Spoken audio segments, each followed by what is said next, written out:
है।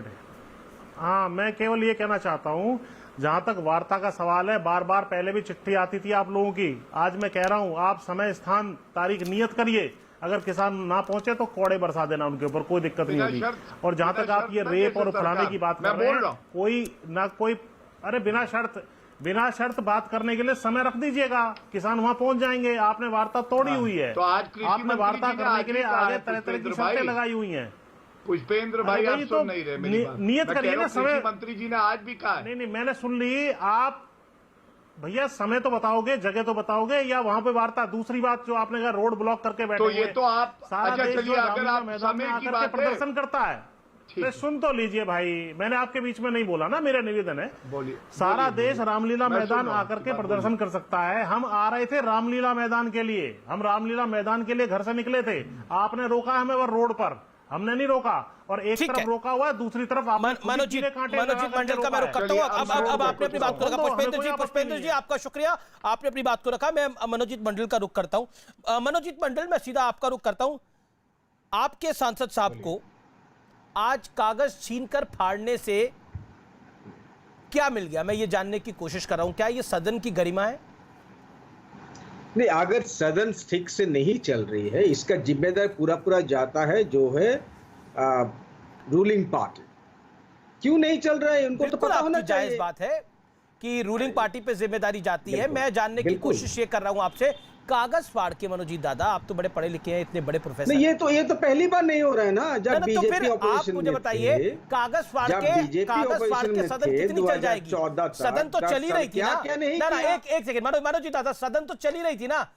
केंद्रीय मंत्री अश्विनी वैष्णव बोल रहे थे ना, सदन तो चल रही थी। ये तो सदन ना चलने का काम करवाया गया है। कागज फाड़ के अगर उपसभापति के ऊपर फेंके जाएंगे तो सदन चलेगी तो नहीं इससे? नहीं, आपको लगता है चलेगी? अच्छा ठीक है, आपकी क्लास के अंदर एक बच्चा उठे, आप बोल रहे हैं और आपके ऊपर कागज फेंक दे तो क्लास चलेगी क्या? वो अरे आप इतना लीन और लेदल बन गए हो, बोलने दो। आप तो बहुत अच्छा देख रहे हो, लीन हो गए हो, लेदल हो गए हो। कितने महीने के बाद आपके साथ प्रोग्राम कराओ, 2 मिनट बोल लूं, अरे 1 मिनट बोल लूं, ठीक है? अमीश भाई देखिए, ये कोई नई बात नहीं है, ये एक प्रोटेस्ट का तरीका है। किसी को तो मारा नहीं गया, पेटा नहीं गया। कागज का क्या मतलब होता है मेरे को बताइए।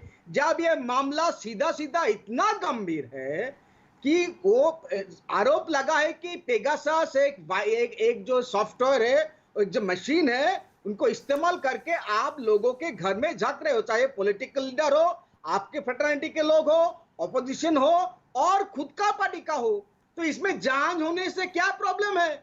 एक कागज पहने के हम नहीं किया है वो भी नहीं बोल सकते हो आप। एक लगातार सीधा सवाल। अच्छा मुझे बताइए, मैं आपसे दादा, आपने मुझसे 1 मिनट मांगा था, मैंने 1 मिनट 10 सेकंड आपको दे दिया।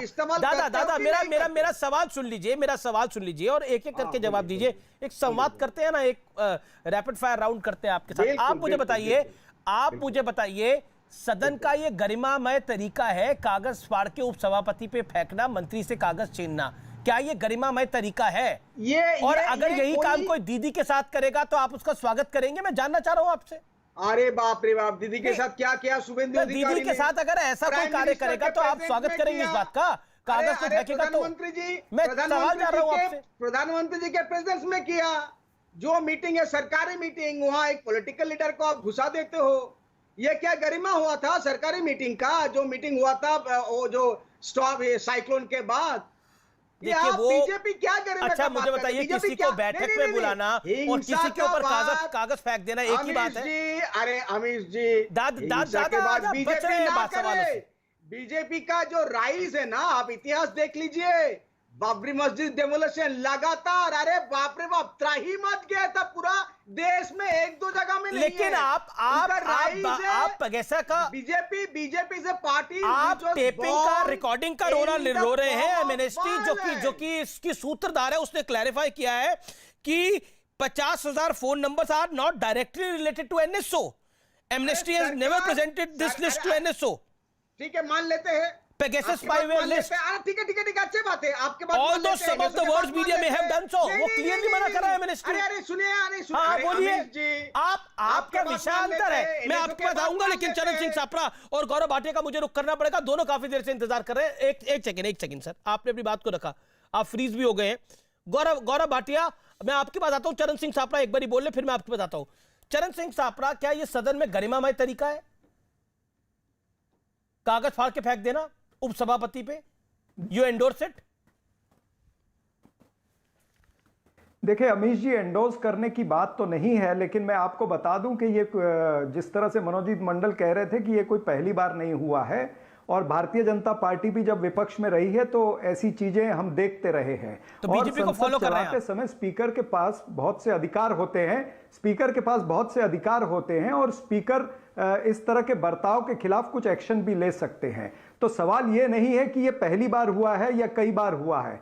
सवाल ये है कि जो विषय है, जासूसी का विषय है, वो अति महत्वपूर्ण विषय है देश के लिए। और सारा विपक्ष जब सत्ताधारी पार्टी को ये कह रहा है कि इसके ऊपर जांच बिठाइए, हम सुप्रीम कोर्ट के जज के तहत जांच कराना चाहते हैं, तो ये सरकार क्यों पीछे हट रही है?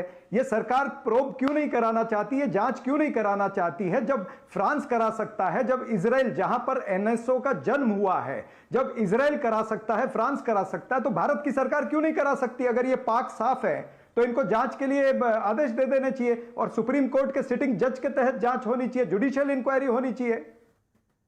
लेकिन एक क्लैरिफिकेशन एमनेस्टी की तरफ से भी आया है, वो आपने पढ़ा है कि नहीं पढ़ा है? जी पढ़ा मैंने।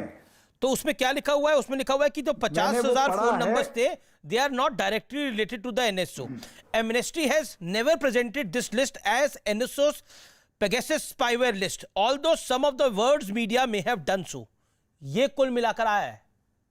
अब आप मुझे बताइए, तो सरकार कह रही है ये तो फर्जी खबर है, मैं इस फर्जी खबर के ऊपर आप अननेसेसरी अपनी रोटी सेकना चाह रहे हैं। बीजेपी कह रही है कि राहुल गांधी लॉन्च नहीं हो पाएंगे इससे। नहीं, इसके आगे अमीश जी ये भी लिखा हुआ है कि ये नंबर जो हैं ये उनके इंटरेस्ट के नंबर हो सकते हैं। ये भी तो पढ़िए ना आप, कि उनके इंटरेस्ट के नंबर हो सकते हैं। और फिर अगर ये नंबर एनएसओ की लिस्ट में नहीं है तो फिर ये नंबर आए कहां से? यही तो हम मांग कर रहे हैं। ठीक है गौरव भाटिया मिस्टर सापरा की बात कर संगठन है जिन्होंने इन्वेस्टिगेशन किया। मुझे आपकी आवाज क्लियर नहीं आ रही, मुझे बोलने दीजिए, मैंने आपका सवाल सुन लिया। नहीं, मैं गौरव भाटिया को बोल रहा हूं जवाब देने के लिए। तमाम सारे जो गौरव भाटिया बोलिए, तो बोलने दीजिए, चरण, मेरी बात तो पूरी होने दीजिए। पूरी कर चुकी हूं तो मैं अपनी बात रख लूं। फिर आप गौरव भाटिया आप अपनी बात रखिए, फिर सापरा साहब का। नहीं, मैं पूरी नहीं कर पाया, इसीलिए तो मैं कह रहा हूं मुझे पूरी करने देते, तब गौरव से पूछ लेते। कोई बात अच्छा रखकर आप सापरा साहब और अपनी बात और रख लीजिए, 10 सेकंड 20 सेकंड ले लीजिए, कोई दिक्कत नहीं। और रख लीजिए, आवाज मिल रही है मिस्टर सापरा? देखिए सवाल ये है कि भारतीय जनता पार्टी जो है उन्होंने ये